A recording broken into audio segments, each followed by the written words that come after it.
কেউ যদি 10 বার সূরায়ে ইখলাস বা কুল হুয়াল্লাহ সূরা পাঠ করে, কয়বার?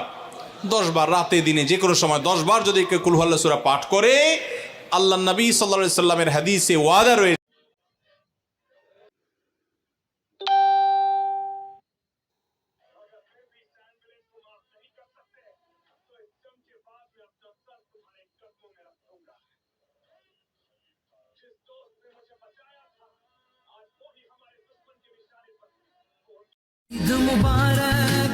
আগামী 21শে মার্চ রোজ শনিবার, পবিত্র ঈদ উল ফিতর।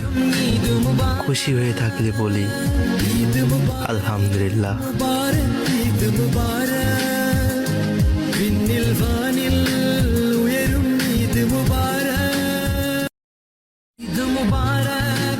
আগামী 21শে মার্চ রোজ শনিবার, পবিত্র ঈদ উল ফিতর।